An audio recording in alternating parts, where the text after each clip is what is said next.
तो दोस्तों आज का सबसे बड़ा सवाल है कि क्या पीएम मोदी की वजह से जापान और रशिया के बीच में जो दुश्मनी थी, क्या वो अब खत्म हो रही है या उसे खत्म कर दिया गया है?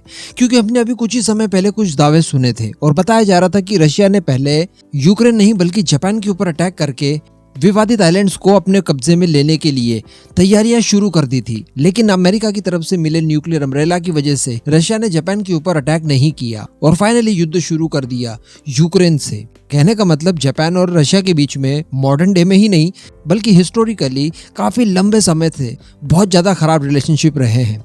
कुछ व्यवसाय दोनों देशों के बीच में जरूर होता है लेकिन वो केवल एक मजबूरी के लिए है, बाकी दोनों देशों की दुश्मनी जग जाहिर है। इवन ये कहें कि अभी 1.5-2 डिकेड पहले की अगर बात की जाए तो चाइना जापान के लिए कोई मुख्य प्रतिद्वंदी था ही नहीं, जबकि उस समय भी रशिया जापान के लिए एक बड़ा सिरदर्द था। लेकिन दोस्तों हम लोग लगातार देख पा रहे हैं कि कुछ ऐसी एक्टिविटीज की जा रही है जिसको देखने के बाद ये सारी चीजें बिल्कुल सामान्य तो नजर नहीं आती। आगे मैं आपको बताऊंगा कि वो किस तरह की एक्टिविटीज हो रही है और मेरा इशारा किस ओर है। लेकिन ये सारी चीजें जब आप जानेंगे तो आपके मन में भी शक के बीज जरूर उत्पन्न होंगे कि क्या यकीनन प्राइम मिनिस्टर मोदी द्वारा ये प्रयास किया जा रहा है कि जापान और रशिया के बीच में दोस्ती करवा दी जाए, या प्रयास शुरू कर दिए गए हैं। चलिए वीडियो बड़ी इंटरेस्टिंग होगी, एकदम एंड तक देखते हुए चैनल को सब्सक्राइब जरूर कर दीजिएगा। तो दोस्तों हम सभी जानते हैं कि भारत जापान के बीच में वीर गार्जियन नाम की एक एयर एक्सरसाइज चल रही है जो कि काफी हिस्टोरिक मानी जा रही है, क्योंकि इस तरह की एयर एक्सरसाइज पहले कभी भी जापान और भारत के बीच में नहीं हुई। इस युद्धाभ्यास के दौरान सबसे बड़ा प्रमुख कारण और यह है कि इस युद्धाभ्यास में भारत की तरफ से भारतीय वायुसेना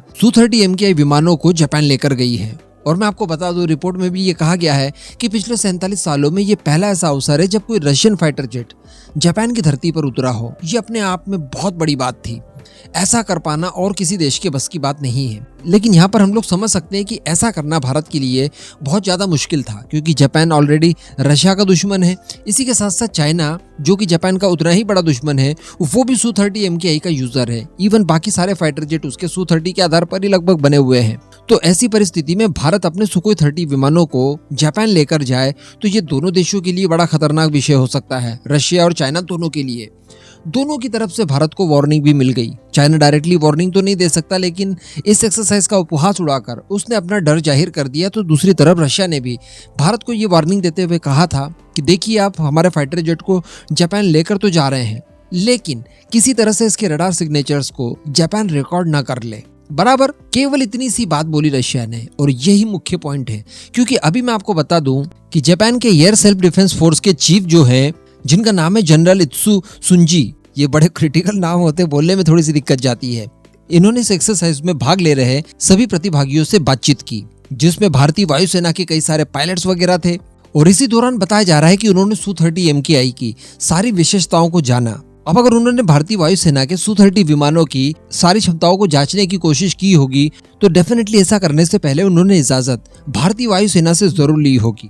इसी के साथ साथ कुछ दिन पहले मैंने आपको बताया था कि इस एक्सरसाइज के दौरान पायलट स्वैपिंग भी की गई, यानी भारतीय पायलट्स ने जापानीज विमानों में शॉर्टी ली तो वहीं जापान के पायलट्स ने भारत के Sukhoi 30 MKI में शॉर्टी ली। कहने का मतलब भारत ने अपने Sukhoi 30 MKI को पूरी तरह से सौंप दिया जापान को कि लीजिए, आप इसे उड़ाकर भी देख लीजिए और बाकी इसकी जितनी भी क्षमताएं हैं उसके बारे में आप डिटेल में जान लीजिए। अब आप यहाँ पर थोड़ा सा ये सोचिए कि क्या ये सारी चीजें रशिया की मंजूरी के बिना संभव थी, या अगर ये सारी चीजें होती भी तो इनका पब्लिक डोमेन में इस तरह से आ जाना कैसे संभव था अगर रशिया इसके ऊपर किसी तरह की कोई आपत्ति लेता तो। यानी इस एक्सरसाइज के दौरान भारत के Su-30 विमान को जापानीज पायलट्स ने उड़ाया। अगर इस तरह की घटना होती भी तो इसे पब्लिक डोमेन में क्यों डाला जाता? अगर रशिया किसी तरह का ऑब्जेक्शन लेता तो, या अगर ऐसी घटना घटित हुई जिसके बारे में पब्लिक डोमेन में सारी जानकारी दी गई, उसके बाद भी रशिया को कोई ज्यादा विशेष आपत्ति क्यों नहीं हुई? इसी के साथ साथ ये जो Sukhoi 30 MKI विमान की सारी क्षमताओं के बारे में जापानीज वायुसेना जानने के लिए इतनी उत्सुक है और वो जान भी रही है काफी कुछ चीजें, तो इन सब चीजों को लेकर रशिया की तरफ से विशेष कोई आपत्ति क्यों नहीं जताई गई? मेरा यहाँ पर सीधा सीधा मतलब ये है कि यहाँ पर मुझे पर्सनली ऐसा लगता है कि भारत की तरफ से रशिया के साथ पूरी बातचीत इन सब चीजों को लेकर पहले ही कर ली गई है, और रशिया की तरफ से जब अनुमति इस बात की मिली उसके बाद ही भारत ने ये सारे कदम उठाए। भारत ने यहाँ पर शायद कॉन्फिडेंस में लेने की कोशिश की होगी रशिया को कि देखिए, यहाँ पर Sukhoi 30 MKI विमान को लेकर जितनी भी चीजें हम लोग साझा करेंगे जापान के साथ, वो आपके खिलाफ नहीं होगी बल्कि चाइना के खिलाफ होगी।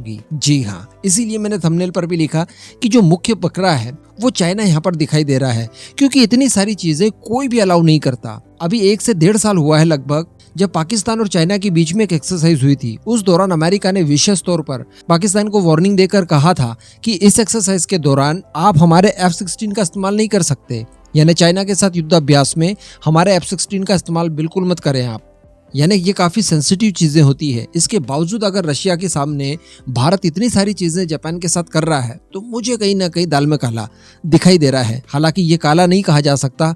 ऐसा अगर होता है कि भारत के प्रयास के बाद जापान और रशिया एक हो जाते हैं, दोस्ती हो जाती किसी तरह की, दोस्ती ना भी सही, रिलेशनशिप थोड़े बहुत नॉर्मलाइज हो जाते हैं, तो ये भी भारत के लिए एक अचीवमेंट वाली बात रहेगी, क्योंकि उसके बाद सारा का सारा फोकस किया जा सकता है चाइना के ऊपर। इस पूरे मुद्दे पर अब आपका जो भी मानना हो नीचे कमेंट करके जरूर बताइएगा।